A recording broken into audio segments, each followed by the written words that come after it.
Hello guys, good afternoon. Kamusta ang inyong mga tindahan ngayon, ang inyong buhay-buhay? Eto, sobrang init. Kaya hindi ko maiwasan hindi talian yung aking buhok.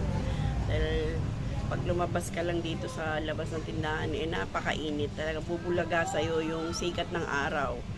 Gusto ko lang i-shout out ang lahat ng mga aming mga subscriber dyan, mga silent viewers na patuloy na nanonood at sumusuporta, at marami na pong nagko-comment dyan na nag-uumpisa na raw silang magnegosyo at mag-resign sa kanilang trabaho dahil nai-inspired sila sa mga pinablog natin, sa pagtitinda natin, sa mga binibilhan natin ng mga paninda sa may Divisoria at sa iba ko pa mga binibilhan. Pumupunta po sila, kaya ayan, maraming salamat at kahit paano nakakapag-inspired naman po tayo. At meron lang ako gustong i-shoutout sa inyo, yung mga, lalo na yung mga followers din namin sa aming Facebook, Alex Joan Vlog din po yan. Yung profile pic natin yan, yung kasama ko po yung 6 pong anak na puro lalaki. Akalain mo yan, hindi po madali magpalaki ng puro boys. Pero nagawa po natin yan, at ngayon may mga apo na po tayo. 10 na ang ating apo. Dahil puro boys, 4 na yung may pamilya, 2 yung wala pa. Ayan na. Shout out kay Ate Daisy Zaraga. Nagpunta po siya dito kaninang umaga sa aming pwesto. Hinanap niya raw po.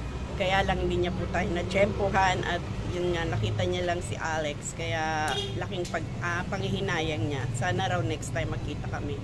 Andito lang naman po ako sa aking tindahan. Anytime po pwede kayo pumunta rito. Kaya lang, may schedule nga lang pag umaga, kasi 10 o'clock ng umaga nandito na tayo at uuwi tayo ng 4 o'clock, babalik na naman tayo ng 7 o'clock, hanggang 10 o'clock naman kami narito ng gabi.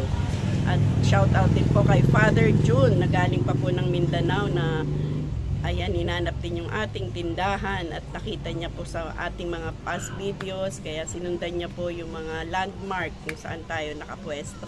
Nakakataba naman ng puso, at kahit paano nagkakaroon na po tayo ng mga fan. Alam mo, para tayong artista, pagka nagiging vlogger ka pala, lalo na kapag habang tumatagal, marami na ring natutuwa sa atin, maraming mahanga.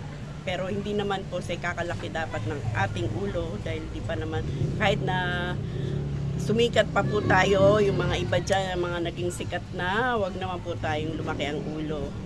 Stay humble. Yan po ang aking motto. Kahit anong yaman mo, anong galing mo, hindi po natin yan dapat ipagmalaki, kasi babawiin po yan ni Lord. Ayaw po ni Lord ng mas mataas pa sa kanya, kasi si Lord ano siya, mababa lang siya.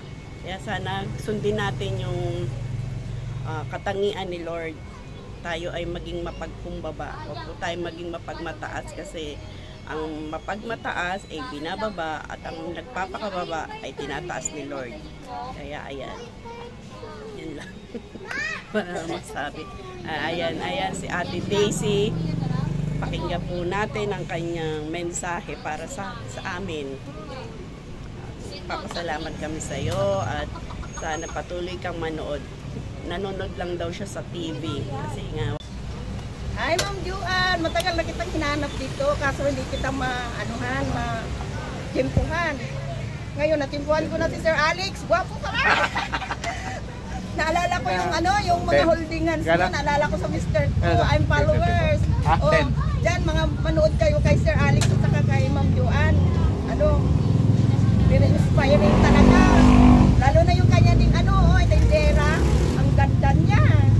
Araw-araw ko yan pinapanood, hindi lang ako makakomment kasi sa TV, dahil sa TV ako nanonood talaga, kasi gusto ko yung mga holding nila, yung mag-umpisa pa lang. Tapos yung itong mga paninda niya, gusto ko rin to kasi wala pa kong unang panindahan. Nakapayatas ako, this is store ako, this is store ang pangalan ng please like and comment and share, subscribe and follow sa YouTube ni Ma'am Juan and Alex. Yan lang po. Thank you. Have a nice day. Maraming salamat po. Maraming salamat po.